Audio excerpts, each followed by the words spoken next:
Day after the Super Bowl, ready to go? Talk some Michigan. As always, here on the Maize and Blue Review. Ready to kick this off on a Monday. Hope you had a great weekend. Lots of different things to talk about with Michigan. That has stayed consistent. And when you have a transition with the coaching staff, it's only natural that you'll have a lot of things going on, a lot of balls in the air, and Michigan certainly does. We'll get to the coaching search, the staff for Sharon Moore as he's looking to fill, especially on the defensive side. Get some thoughts on the Super Bowl from a Michigan angle from last night, but we will start with the departure of one of Michigan's recruits from this past recruiting class, and an athlete, linebacker, edge, Jaden Smith from Charlotte, North Carolina, put a heartfelt post out on thanking everyone but saying, I think he said it was the hardest decision he's ever made, but he asked out of his national letter of intent. So the 27 signees, Michigan has 26. And I took to Twitter and saw people are like, "Oh, there we go. This is it." This part where, what about the continuity? Maybe Michigan should have hired someone else. And I kind of get that from other schools and certainly rivals. I mean, that's what they've kind of lived for. Anything to take a shot at you, but it's Michigan's own fans. And I was in a discussion with one over the weekend that said, yeah, but the coaching staff, which we're going to get to coming up, this wasn't how it was supposed to go. Harbaugh swiping all the coaches and players leaving. And he said players. This Smith, Jaden Smith, is really the first one. The long list of other guys and CJ Stokes and Joey Velasquez, who's going to walk on at Ohio State. I mean, he didn't play at all at Michigan, and there was going to be some attrition, but none of those guys were really figuring into too deep, and that's why they were on the move. So there was going to be some portal moves. Now that's how I look at it. And the gentleman that I was in a discussion with was like, well, they should have been maneuvering for Kalen DeBoer. And if you look at, and I've heard that a few times. Now, it wasn't just from this guy. And the thing about Kalen DeBoer is, yeah, I mean, he would have looked like a pretty good candidate if you didn't want to go with Sharon Moore. Meanwhile, DeBoer, like Michigan played DeBoer in the national championship in Washington on Monday, January the 8th. Michigan had their national championship parade the following Saturday. So that would have been the 13th. But DeBoer was already hired. He was hired on that Friday, the 12th. So you're saying that you would have needed Ward Manuel to be working behind the scenes to say, we like Sharon Moore, but no, we're going to go with a guy that we think's more proven. We're going to go with DeBoer, and we're going to hire him even before Jim Harbaugh has made a decision about going to the pros or not. They hadn't even had the Chrysler a party yet with the national championship celebration at the Chrysler Center. And remember, the day before, it might have seemed like wishful thinking at the time, and you might say something even harsher now, but there were a lot of people who thought that not only Jim Harbaugh, but J.J. McCarthy was going to come back and that they would announce it potentially after the parade at the Chrysler Center. Now, I didn't like to rain on anybody's parade, certainly. Snow on anybody's parade, the way it was going, how cold it was that day. But I did tell everybody that I thought that both of those guys would end up going pro. But there still was, as much as I thought that, and you probably thought that as well, there still was a chance that Harbaugh, like it might not have worked out with the Chargers and even the Falcons. It kind of didn't work out. Not kind of, it didn't work out with the Vikings, where they sat down and they couldn't come to terms, and that he would have ended up back at Michigan. So DeBoer was out of the mix. And all the other coaches, so you could say, well, what about a national search? They could have gone with the other coaches. Sure, they could have gone Leipold from Kansas, Drinkwitz from Missouri, the PJ Fleck at Minnesota. These were the names. Brian Kelly from LSU. And you can say, yeah, Kelly would have been great. Well, Michigan would have had to take it. Michigan, if they were interested in Brian Kelly, everything that they believe and everything that they have been saying and working for when it comes to NIL and how they're running the football program, they would have needed to take all that and just throw it in the trash and say, okay, we're Wild West like everybody else. And you could have said, that's right. That's what they need to do. So you could have had a point there, but that was never going to happen. And with these other guys, those guys might end up being better coaches than Sharon Moore. And this tape that I have right now is going to be here forever. And so in 2-3 years, maybe Drinkwitz will be this fabulous coach, and you'll say, yeah, and you were saying Sharon Moore was a better choice. I'm saying that Sharon Moore has as good of a chance as any of those coaches that I just mentioned at succeeding at Michigan. Plus, he deserves the job. He was here. He's been through that, been through it with Michigan, and he deserves to get the nod. You say based on what? Based on his coaching at Michigan and helping them win the national championship. And then I would also, people don't like the word continuity right now because it's like, there has been no continuity. There has been. If you would have bought any of those other coaches in, all of the coaches on the Michigan staff would have been gone automatically. You want to say that maybe, like Ron Bellamy maybe would have stuck around, or, pick one other coach. That happens sometimes. But no, you would be brooming all of those guys out and bringing in a new staff. That might have been attractive to you. And this wasn't the idea that Michigan was going to lose this many of their coaches, especially on the defensive side, but they have. But, then you get to the players. And as of right now, you have Jaden Smith, the athlete out of Charlotte, North Carolina, who is hit the transfer portal. And I would think, a lot of times people don't like to hear the negative parts, and then it happens, and then you deal with it. But up until that, people don't like to hear it. I think you could still expect a little, attrition. There's can be another player or two, and how many, who knows? But if you would bring in another coach from the outside, I would think that there would have been double figures of players that were in this 24 class, and another handful of players that you have in the 2 deep for this upcoming year that would have been gone. And so continuity is still there. I just say it because I hear a lot like, Michigan, they hired him for continuity. Now everybody's gone. That's not true. People keep saying that, and it's not true. They could have done a national search and brought in Kalen DeBoer. No, they couldn't have. That wasn't going to happen. Yeah, but who thinks one of these other guys who have had experience and they could bring in their coaches and bring in some players? Okay. You're really ready to shuffle that deck. I'm not saying you could not have done that. Obviously you could have. I'm saying that more, to me, as good a chance as any of those guys is succeeding at Michigan, and he deserves the job. Now, do you agree with all of that? That's what I'm saying.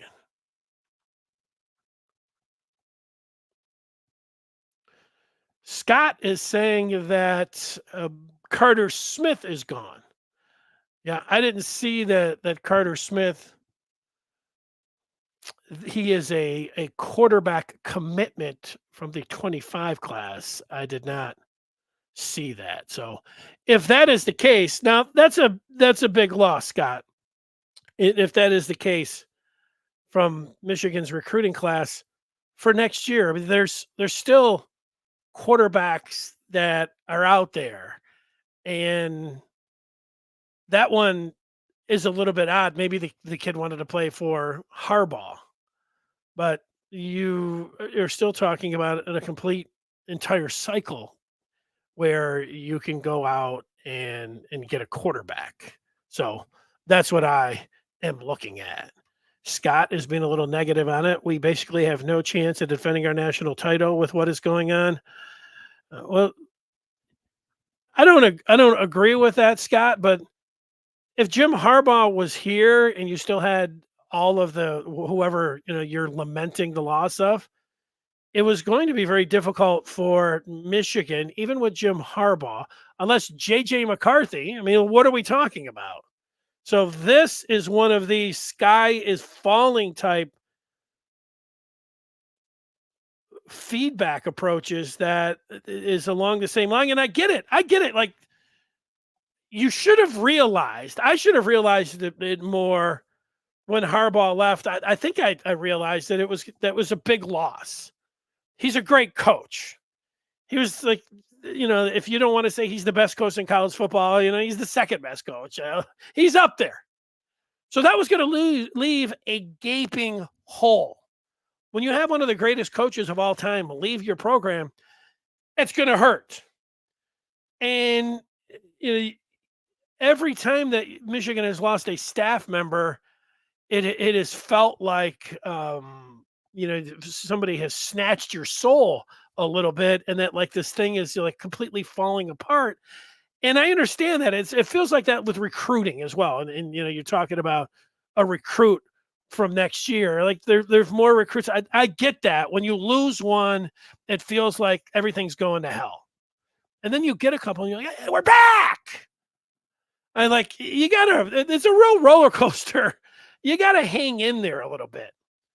This is a little bit of hyperbole from Scott. Michigan basically has no chance of defending our title with what is going on. I am not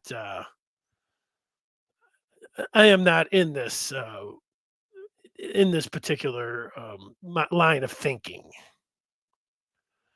I am more like with David is saying, guys, a few will exit, but we'll also pick up a few. Relax. That's it. Well, people don't like, relax. The Maize and Blue Review has a posting board. It's called The Den. And there were a few over the last couple of weeks threads of people really freaking out, like Scott, like, oh, this is terrible, like the sky's falling type thing.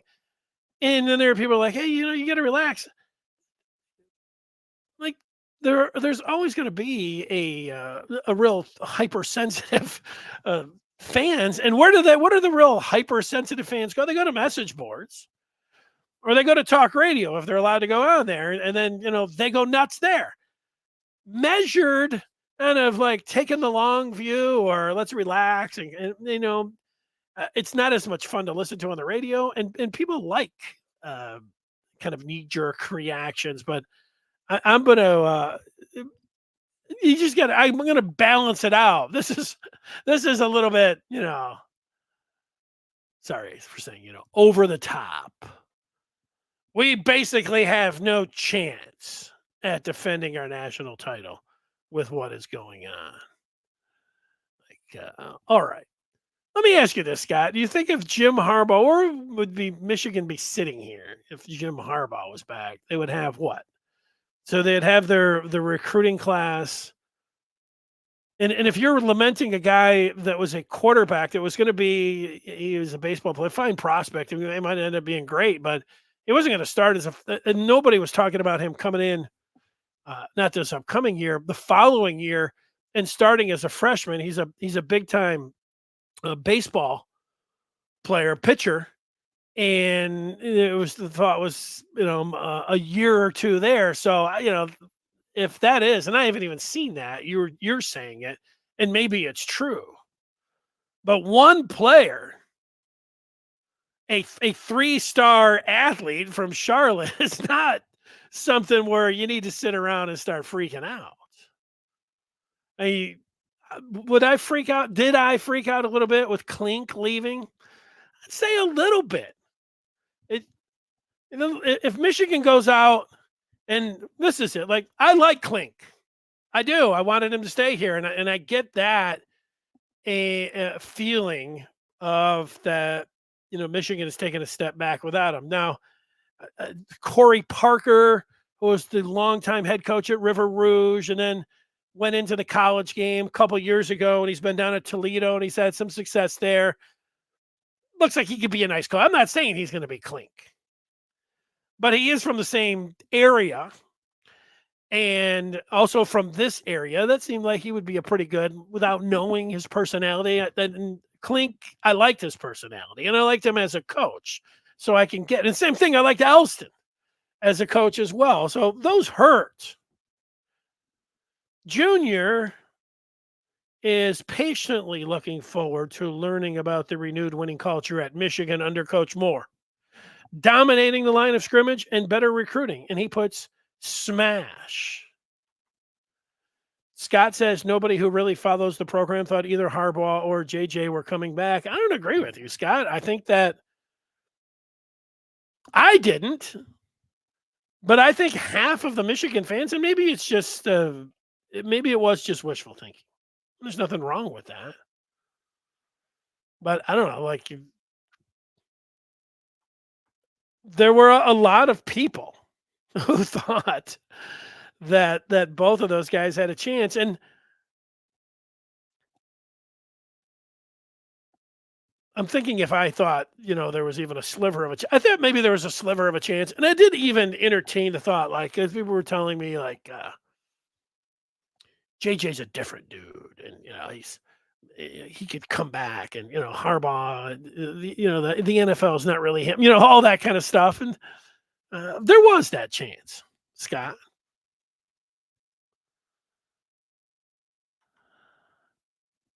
Some guy named Steve Deese and a Milwaukee paper just reported that Michigan has signed Greg Scruggs. Well, I think that this is something that was looking like it was going to happen. Scruggs, the defensive line coach, one of the defensive line men from Wisconsin yesterday had put out a broken heart on his social media, and Scruggs was expected to be in Ann Arbor today. So, and looking at the terms, so that would not be a big surprise if that is the case. So there you go. Thanks, Bimba, for the update. Shadyville says he likes Moore, but I don't think he deserves the job. He hasn't proven himself worthy of running a program like Michigan. I think he can be successful, but he has zero track record. Well, that's always the rub when you're hiring a guy that does not have head coaching experience. But I would ask you this, Shadyville. Let's look at who we think the top, 3, 4, 5 coaches are in all of college football right now. I guess I will give you my list because I don't know exactly who you think are, but I think Lincoln Riley is one out in USC. And at Oklahoma, his first head coaching job, he was on the Oklahoma staff, and then he rose up as offensive coordinator, and then he was named head coach, a similar type path like Sharon Moore. And it worked out great for Oklahoma. I think the best coach in college football now that there's no Jim Harbaugh, that there's no Nick Saban, I would go to Kirby Smart at Georgia, who was not a head coach prior to getting the job at Georgia, but he just worked under a great coach in Nick Saban as a defensive coordinator. And then he went to Georgia. Best coach in the game. A similar type path, although he didn't stay in the same program, but did not have that head coaching experience that you're talking about that you desire. And then who would I put? Dabo Swinney from Clemson. He was a player at Alabama, and then he worked his way up through the Clemson system and then was named the head coach of the Clemson Tigers. Those are the top 3 coaches in college football right now. And that's how they took the path that Sharon Moore. There's two ways to do it. You can start out at the lower level and then work your way up into the group of five, and then you can land a major job, maybe like Kalen DeBoer. Kalen DeBoer did a little bit of that. Didn't he go to Fresno first? He was at Indiana, then he went to Fresno, and then he went to Washington. I understand that level of, hey, you do it here, and then you do it the next one, and you get, okay. There's two different ways to skin a cat here. So this part about you don't think he deserves it, he absolutely deserves it. And he has proven a lot. And if there was a coach that was sitting out of there, like, so Shadyville, who would you have hired? That's the question. You can say it's not up to me, it's up to Ward Manuel. Well, I think in this case, Ward Manuel doesn't do a very good job putting his side of the story out there, and he constantly gets smacked around by Michigan fans. Some of it is deserved, some of it's not, but he doesn't help himself out. But he got the Sharon Moore ascension absolutely right. Oh, here we have Jake. I don't understand what he's talking about. Yeah, there's not going to have the combination of Wink and Clink. Dave talking about Fred Jackson being on the team. Fred Jackson was an analyst this year, so you're saying that you would like to see him be promoted to running backs coach? Richard is really wondering why Wade didn't have a no deconstruction clause. Is this Ward? And no, and a clause that you couldn't take coaches with you? Is that what a deconstruction clause is? I'm not familiar with one of those.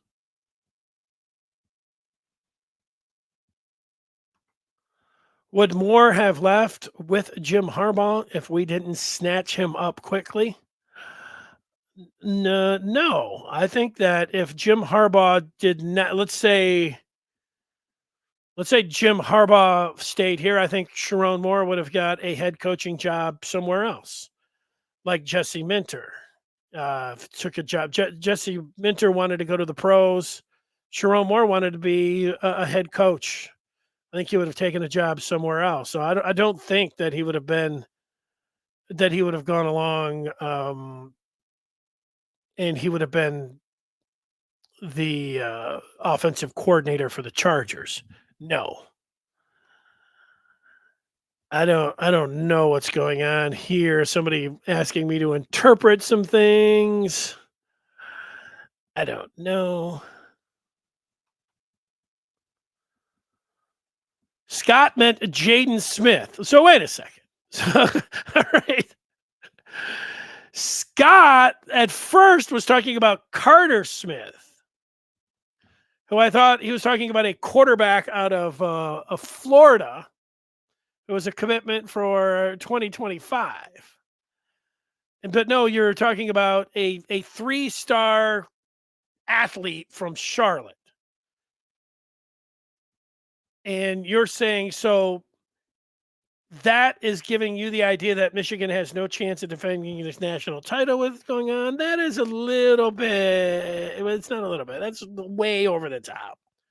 Like, you might be right, and with the coaches and a cumulative effect of everything that's going on, but that they're, that they're not going to have a great chance at defending the national title. I'm going to give you the reasons that Michigan is going to have a difficult time defending their national title.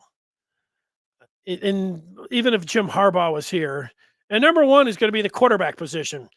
Maybe Alex Orji, maybe Jaden Denegal, maybe somebody else is going to step up and is going to be the deal for U of M. But they have to replace not only the quarterback, the most important position, they have to replace their entire offense. with the exception of Colston Loveland. You want to stretch it and say that because he had 5 starts, Miles Hinton, that they only have to replace 9. Okay. They got to replace 10 out of 11 on offense, including the quarterback. That is going to be difficult for any team to defend their national title. That's where you start. Number 2 is Michigan is playing. It's just a hook. They're playing Texas. And they're not conference. No more East Carolina, UNLV, and BG. Texas is coming in the non-conference. And then you know who they start out with their first game in the with the schedule this year? It's not, what was it last year? Rutgers. It's USC. And then a couple games after that, they're going to Washington. And then they're also playing Oregon. And they have to go to Ohio State. That's the second reason that Michigan is going to have a difficult time defending their national championship. The losses that they've had on offense and the schedule. I could come up with another 10 reasons before I got to a 3-star recruit that hit the transfer portal. Come on, Scott.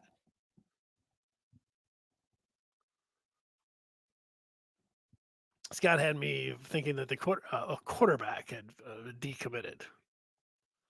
There you go. Shadyville asking if Sharon Moore made a mistake by trying to force Joe Cullen to commit too soon. Well, in my mind, no, but I didn't want Joe Cullen. I didn't think Joe Cullen was a good fit for the college game and for Michigan. I didn't think Joe Cullen was he's an NFL guy. Go and Cullen the college game. I think that would have been a mistake for Michigan, who was trying to establish a culture and everything with no, I didn't like that. Now, if you think that he is a better defensive coordinator or would have been a better play caller than Wink Martindale, then I guess you could make it, have you been watching what everybody's been saying about the staff? You want to get your staff together. He was always going to have to wait till after the Super Bowl anyways. How much longer did you want to wait? What are we doing here?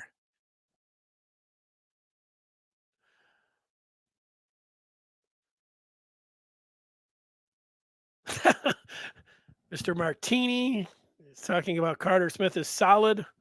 Don't scare me. Yeah, I'm sorry about that. I was just reading the feedback, and so I sit here and sometimes I do look at what's happening in college football and the latest news and with Michigan. But when Scott, who I know is a big college football fan, he's not like a troll, even though today he's fired up. He came on and was talking about Carter Smith being a big loss, and then he's talking about defending the championship is Michigan has no chance with what's going on. I don't know. I'm sorry about that with what's going on. Woo! Scott is coming back in. He's not unrealistic. I would like to win 3 or 4 in a row. Well, if you would have, if Harbaugh, I know you said, then nobody that follows the program thought they were coming back, but it was fun for was it a day or two to think that maybe those guys could have come back? It's kind of like when you buy a lottery ticket, you're not really expecting to win. But what it does is it gives you can just daydream. It's fun to daydream. You got your ticket, you put your dollar in, or how much ever lottery tickets cost. I don't know. I don't play it, but I have, in my life. And you do it and you think, wow, what would I do with 420 million? It's fun to think about. It was fun for 48 hours to think about, what if Jim Harbaugh and J.J. McCarthy come back? Michigan could be a dynasty. That's fun. That's why I didn't get all up into everybody like, they're gone. You might as well light your ticket on fire. You have no chance. You have a better chance of walking outside and getting hit by lightning and run over by a car than you do at winning the lottery. It's like, look, let me just enjoy me daydreaming about winning $400 million.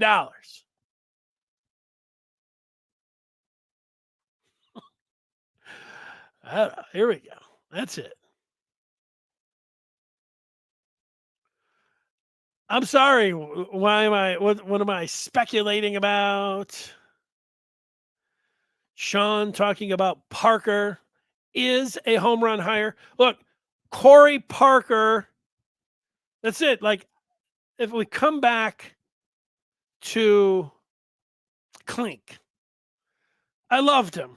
I'd have run through a wall for him. His players would have. I wanted him to stay. He gone. Corey Parker, River Rouge for 12 years as a head coach. Knows this area. Southeast Michigan. A lot of contacts. Goes to Toledo in Ohio for 2 years. He's had good success there. He is a shining star, shooting star, and shining star. He sounds like he would be a very good hire. So, yes, I am agreeing with you, Sean. You're saying is a home run hire. Just like some of the other names like Sterling Lucas, the linebacker from South Carolina. He looked like he would have been a good hire. Scruggs, who looks like he is going to be hired as Michigan's defensive line coach, looks like a good hire.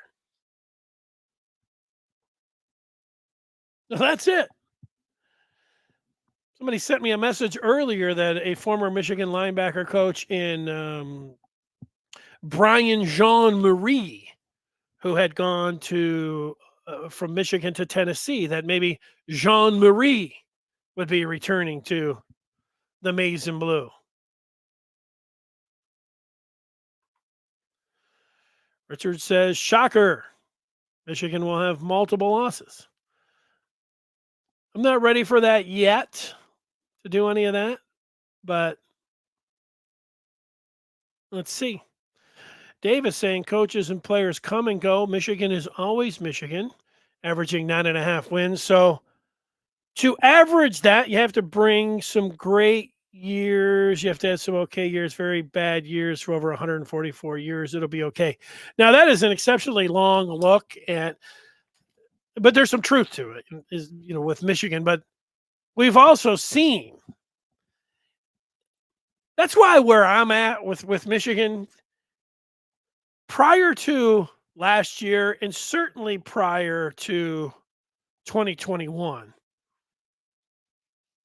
the way that the game was being played with the SEC, and I'll include Ohio State, and then I'll go out west of the new Big Ten partners and teams with the USC and Oregon, and how they were operating. They were not following the rules, and it was tough to think about how are you ever going to compete with Ohio State and the SEC and all this. It is a dirty, nasty game. And so Michigan, if they could just make a run, they needed to beat Ohio State here and there. Even if Ohio State was, bringing in every single player in the world. Then Harbaugh did a lot of things starting in 2021, brought a lot of different coaches in. And then after he got his contract, and it wasn't like after 2020, again, speculation, but this is what I believe on my part, that most fans, most media, most former players, if they were the athletic director in 2020, they would have fired Jim Harbaugh. Ward Manuel didn't. Good move. But he did, which a lot of people didn't like, cut his contract after the fact. If Jim Harbaugh, more than likely, if it would have been somebody else, he wasn't getting a head coaching job after 2020. No NFL team was going to hire him. Who was going to hire him? I mean, maybe some group of 5. It wasn't like some, like any Power 5, any top 25 team was going to be looking and saying, oh, we'll bring Jim Harbaugh coming in after 2020. He would have most likely gone to Baltimore to be an offensive advisor. And then I think he would have been able to get back, and he would have been a head coach. Oh, what was my point is that he decided, all right, the way we're gonna do this is we're going to get physical. It's gonna be a running game, and we're gonna have to out tough Ohio State. We're bringing back, and they changed defenses, and they went after it like that. And they continue to, like they had since the day he came in, with satellite camps and foreign tours.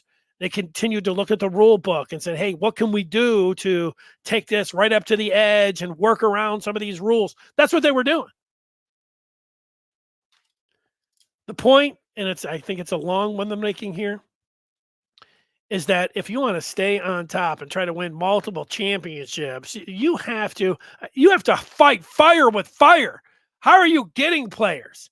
How are you getting 5 stars? How are you getting the best coaches? Money's one. And now NIL in there, but with Michigan's approach, they're still, and NIL, remember, worked fabulously for U of M last year. So they're in the transition, but it's not going to work now like it did last year. That was always going to be the case. So how they adjust with NIL, as I sit here, looks like it's the biggest challenge moving forward. Not bringing in a coaching staff. They'll be able to bring in great coaches. It's being able to compete to get players. And I like being able to identify them the Michigan way of getting in a small scale. Like I think it was Sharon Moore. He was with Pat McAfee, and McAfee says, "How can you find guys that are dogs that fit the Michigan transformational profile, not the transactional one?" And he had said something like, is there a plethora of them out there? And he said, I don't think there's a plethora of them out there, but there's enough. Michigan has hired a general manager now for their football operations. They're doing more in recruiting, but are they going to be able to use this approach of transformational and not getting involved on the transactional side? I know I've said the same thing. You probably do. Other people that follow Michigan say the same thing. They should. It's where it's at. It's the truth. Maybe some people are just waving their Michigan flag and saying, "Let's go blue," but that's part of it. If they want to really continue to compete, Herbert was the biggest loss to me. Big loss. I agree with that. It didn't come out of the blue. I took it without really knowing that. I didn't know that Herbert was to Harbaugh like Biff Poggi was. He was the consigliere, and he was his right-hand man. He believed in him. So I knew that he liked him. But I bought into what I heard a lot of people say about Ben Herbert and the strength and conditioning aspect in the pros. Everyone said, nah, they're not that big of a deal in the pros. These guys, they all have their own trainers. Strength and conditioning coaches are non-factors, basically, in the pros. And in college, they're everything. So I'm like, okay, he's staying here. Well, but I agree with you. Out of everyone, I think that is the biggest loss. We got a little Mel Tucker talk. OT doesn't think that Lincoln Riley is in the top 3 of coaches. Shady puts Brian Kelly in the top 3. Corey Parker would be a home run higher. I'm there. Andre's better late than never. Getting in, asking why no Wink and Clink.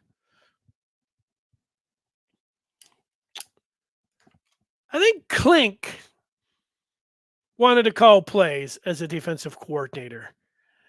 And then Wink came in. And when Wink came in, then Clink was like, I want to go to the pros. But then it didn't look like necessarily that Jim Harbaugh was going to go after Clink. He tried to get Jordan Kovacs, the former Michigan captain who was down with the Bengals, but the Bengals refused the interview and promoted Kovacs to DB coach. It's the way it gets done there.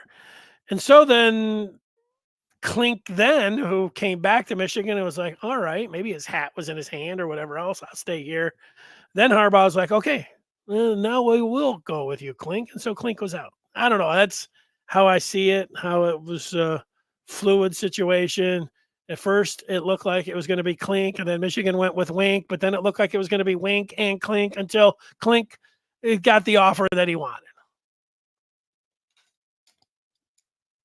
That's it.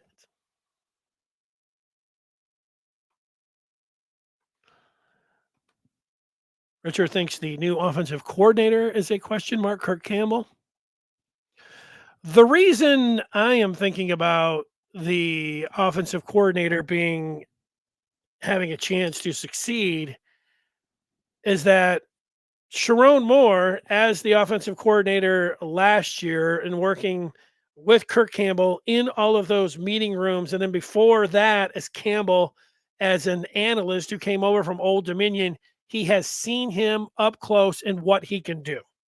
He's not just hiring a guy from outside or he is going with somebody that he has worked with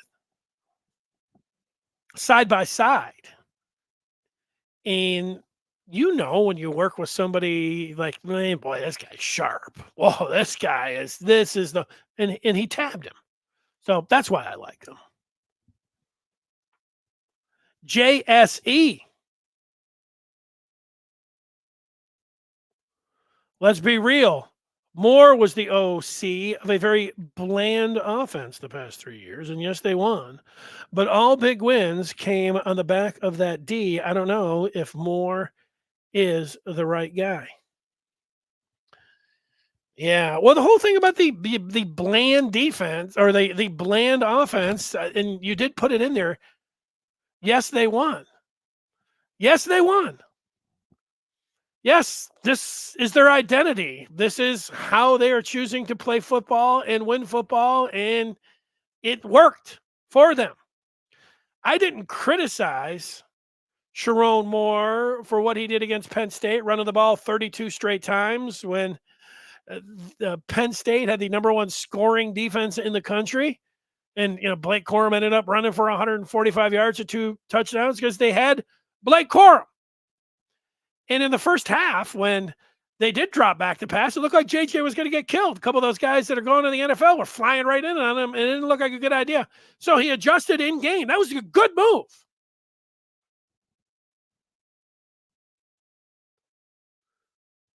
But I think this is the one thing I like. It reminds me of watching the Super Bowl last night.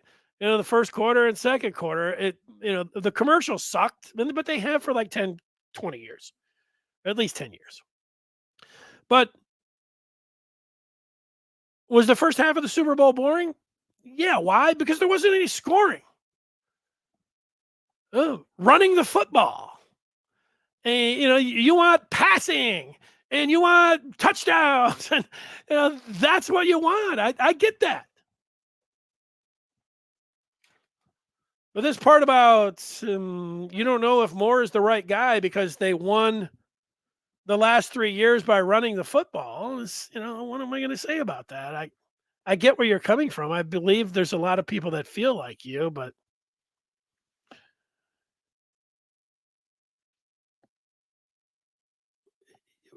I think that they should be going after the best offensive lineman and the best running backs and seeing if that is going to be able to continue. But the idea of having a really good defense for 3 years, yeah, that's got to be part of it too. Hard to stay on top. What did you want to do, Jay? Should they have This is the $1,000,000 question. So if Moore wasn't the right guy, who was the right guy? Was it really Brian Kelly? Is that what we're talking about? Is that what Colin Cowherd? He made this presentation about that's who Michigan should go with because Kelly is a top 5 college football coach, certainly a top 10 guy. And you do get excited about a coach who throws the football. Kelly likes doing that. Look at he had the Heisman Trophy winner last year. But what you had to do is you had to take Michigan's complete and entire philosophy, crumble it up, throw it in the trash, take all the coaches who had been successful, not all of them, but the Moore and the ones that they had here, also broom all of them out and go in a completely different way. Now, when Carr was done at Michigan and Michigan went with Rich Rod, this is what they did. And at the time I said, that's the way the game was going. It was going with what Rich Rodriguez had offensively. Now, Rodriguez wasn't a good fit. He never got his trigger man at quarterback, and he refused to emphasize anything with the defense and special teams. The only thing he cared about was offense. That was his downfall. A bunch of things. Bad fit, no defense and special teams, and no quarterback. Or Rodriguez may have been able to have some success. But the idea of going to a spread and throw the football all over from the way Carr was playing football was a good idea. That didn't work. Is that what you're advocating and others as we sit here right now after Harbaugh was gone, that they should have said, let's burn this down, start over, something else? I don't think so. I would not, if they were asking me, and in some ways they are asking me about Michigan football and philosophy and the direction that they take, I think this direction is the direction that they should have taken. With Sharon Moore. I'm going to repeat something that I've said now about 4 or 5 times just on this show. Kalen DeBoer was hired by Alabama before Michigan even had their parade. So he was never getting hired by Michigan. Jim Harbaugh, whatever you think of him, you want to say held him hostage until January the 24th. If Brian Kelly is your answer, I'm telling you that this would have and maybe that's how that's how real football and real power plays are made. But Kelly is pretty close to bringing in Urban Meyer, also a great football coach. But Urban Meyer is not a good fit for Michigan. Like, people might laugh at, he's a bad fit. He would never come here, and everybody hates him. And it was never going to work that way. He was a great football coach. Kelly is the same way. Brian Kelly does not fit at Michigan. Now, if you want to tell me that's a problem with Michigan, it's being stodgy or whatever, you could make that case. Right here, right now, this is the right direction. Even with Jaden Smith, the 3, if we're going to get freaked out by a 3-star, leaving the program, I don't know. People are not going to be able to handle it. What the heck? I can't imagine what would happen if they really lost. I hope they don't.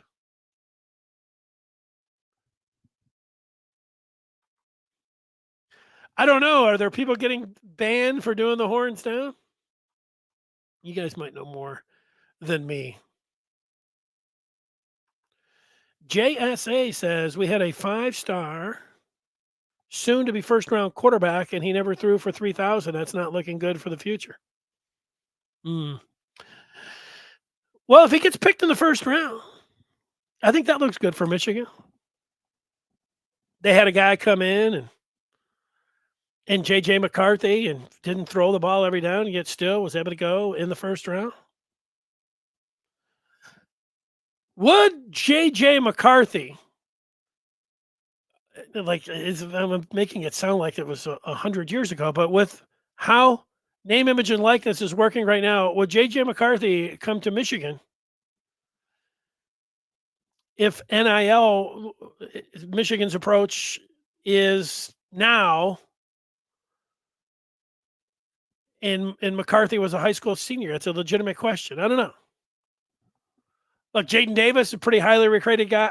Highly rated guy. I know he fell as a senior as the analysts got together and didn't like his measurables. Carter Smith, who's been mentioned on this show, who Scott was telling me that was transferring, and everything was falling apart. Quarterback recruiting is pretty important, though. I'm with you on that. I don't want to make it. I believe that you could be watching this saying, "Man, this guy's completely just selling the Michigan way.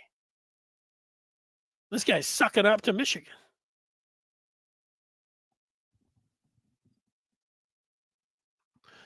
David says Michigan still has the pieces. Nobody should be calling for multiple losses. Sure, it could happen, but really might not.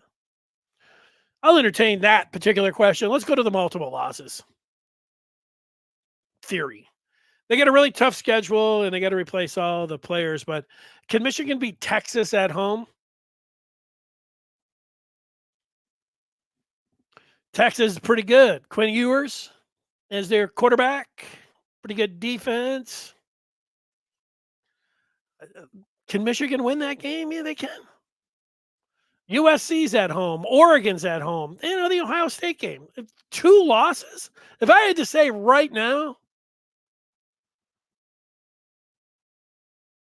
over and under 9.5 is somebody put up there.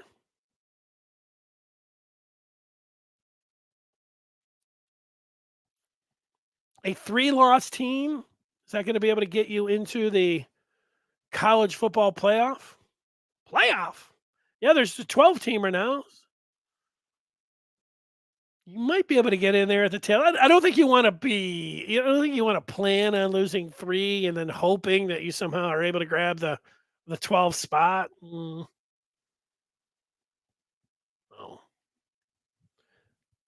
It's a little too early because right now, if Michigan brings back this entire defense that they have, I think they are going to have a chance at having a pretty good team. I'm with you, David.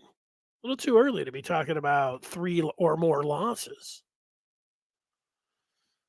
Sonny, what are your thoughts on Corey Parker? I like him. What's not to like?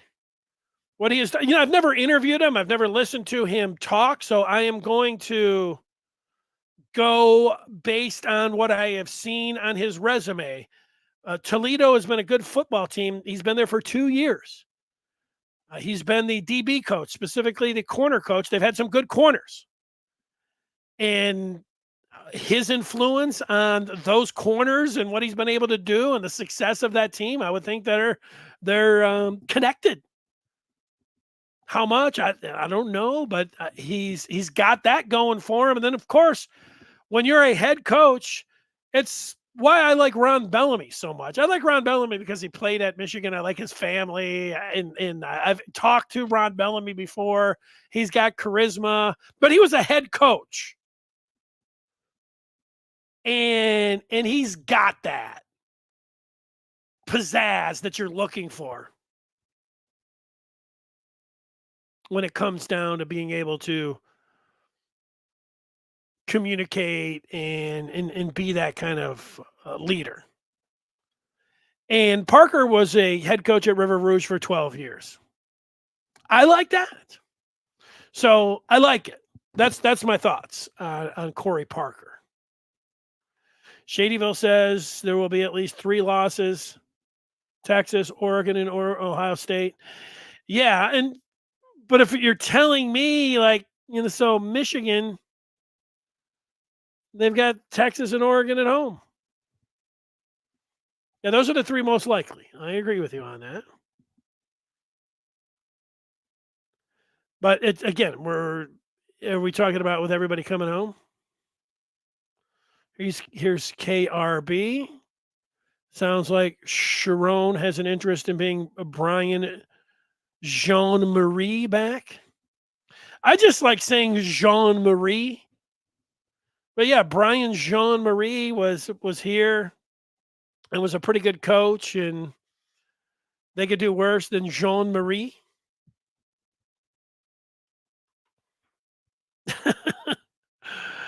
All right. We'll take a few more here. Dalton Smith.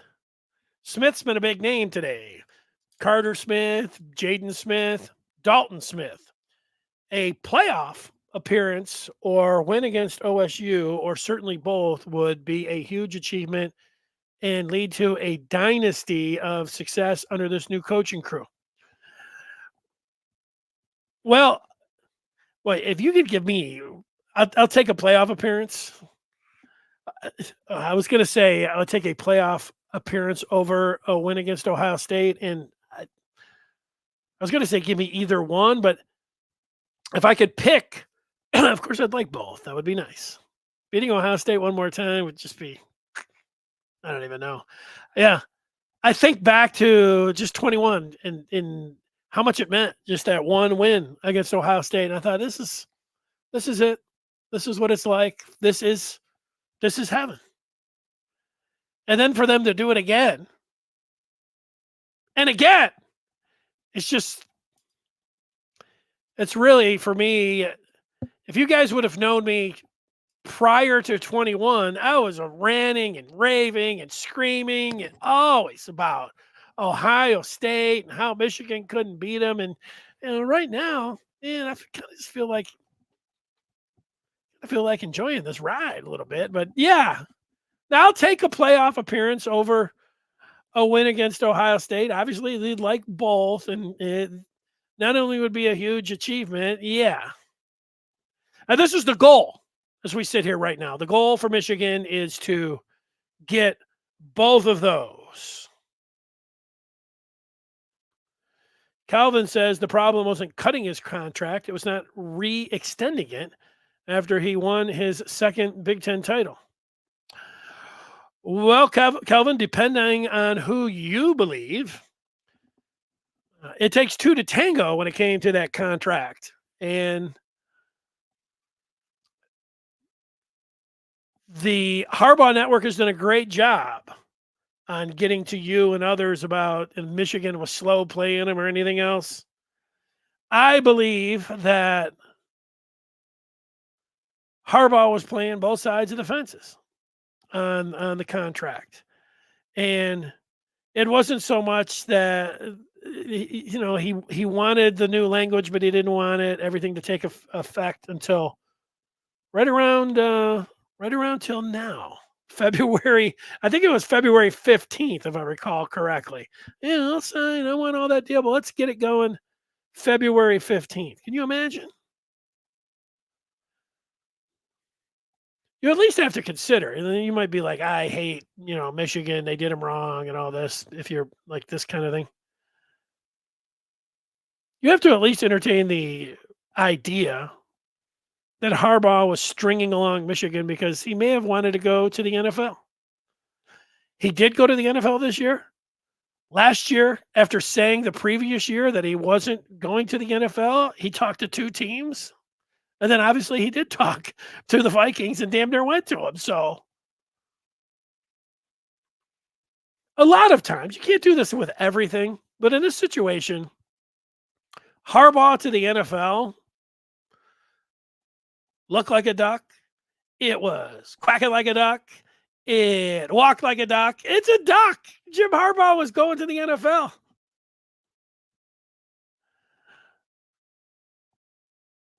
Yes. He's asking out of the athlete from Charlotte, North Carolina, part of the 2024 recruiting class. He is asked out of his national letter of intent. And I read his apology, not on the air here, but I read it before hitting the air, and he thanked everyone. Sharon Moore, all of the different staff, a very a well thought out and very, very nice letter that he posted about why he wanted to go out of his national letter of intent, and then he's open. He is he is open his recruiting up. So yeah, that is what we're saying. Dave, Jim can't win a Super Bowl at Michigan. Get it in your head. Zero chance for a Super Bowl in college. True.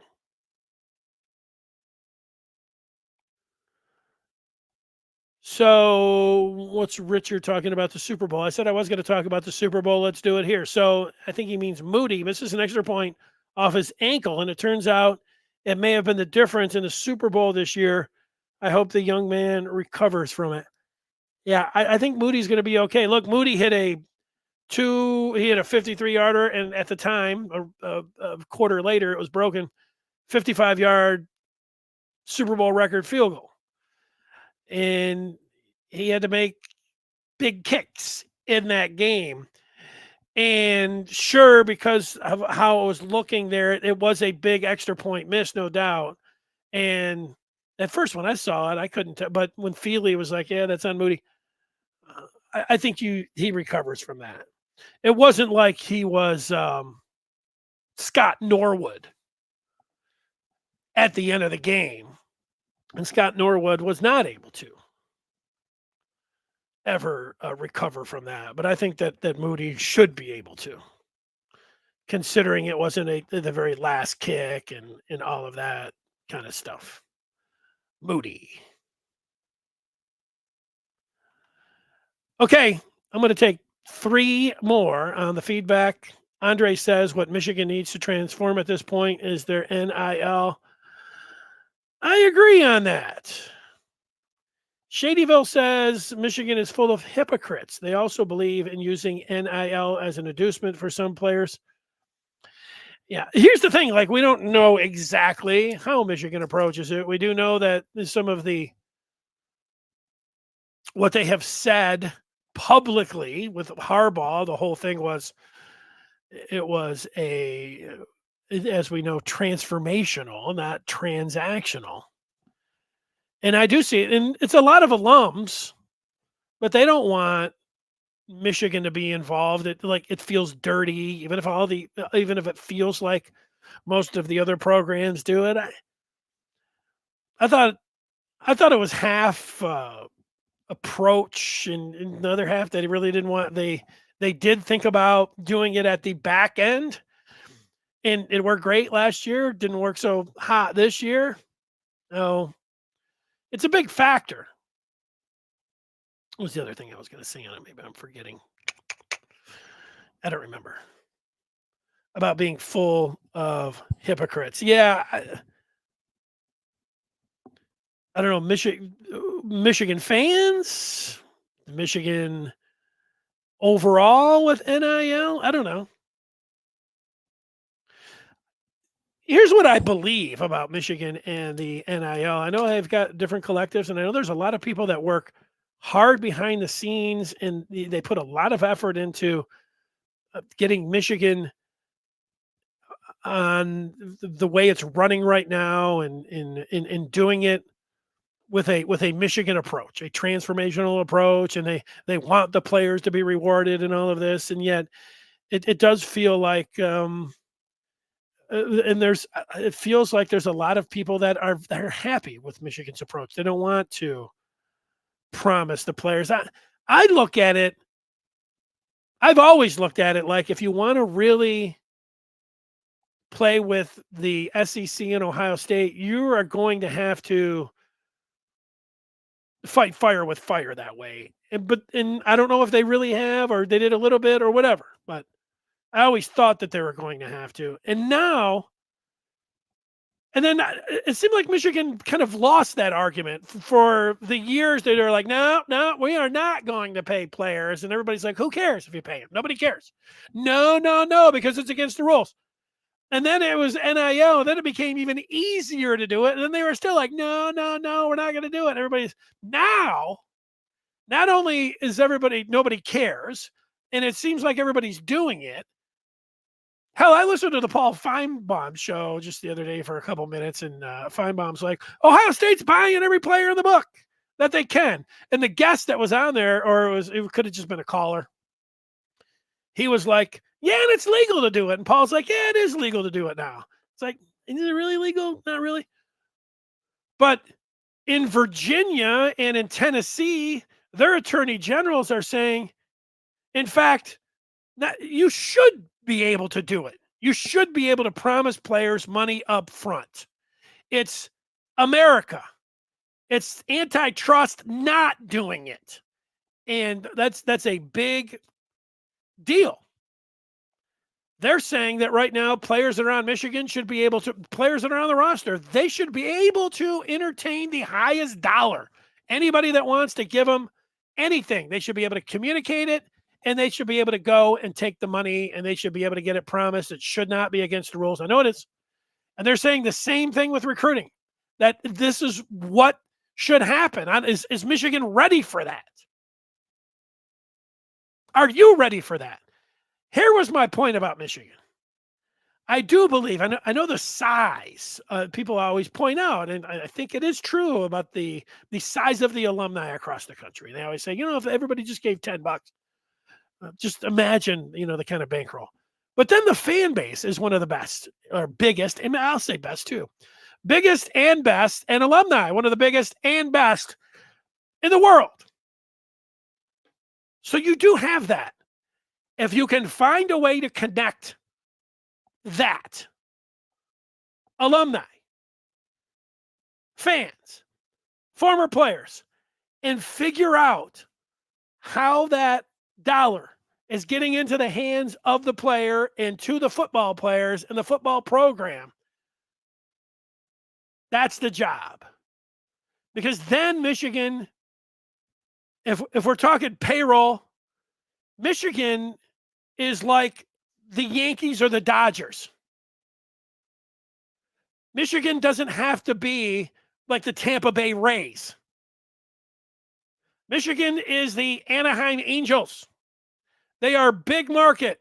They should be able to have money hand over fist compared to these other teams right there with them.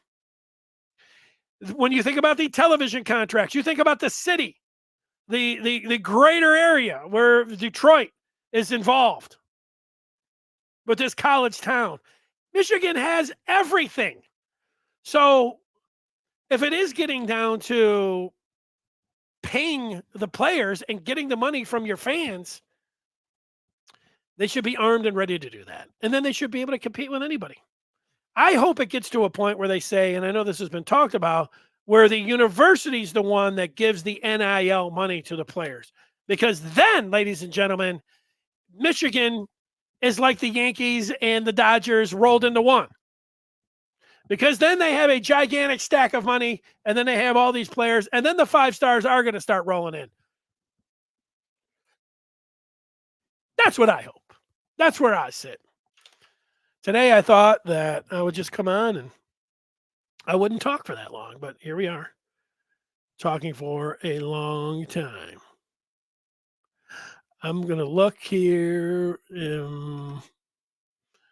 Eric, this is for somebody who was, I think I'm a little bit behind, but the guy that was talking about, boring and nothing offensively. This is a good point. Eric, you should have been on the show with me. Michigan was number 2 in scoring and number 14th nationally and number 1 in defense and won the national championship. I know, but people have a good point. All right. SW Lion 26 thinks we'll see more creativity from the offense with this new coordinator. I wouldn't mind it if they were having the success to just continue on. But I hear what you're saying. Things change. Dave likes Texas and Georgia because of productive returning quarterbacks. Me too, Dave. I'm right with you. Those would be my top 2 teams. Hey, David, I just like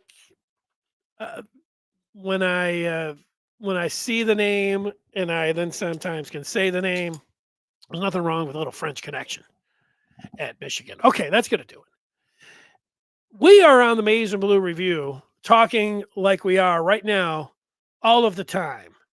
And what we have for you right now is the opportunity for you to join up and get involved all day, all night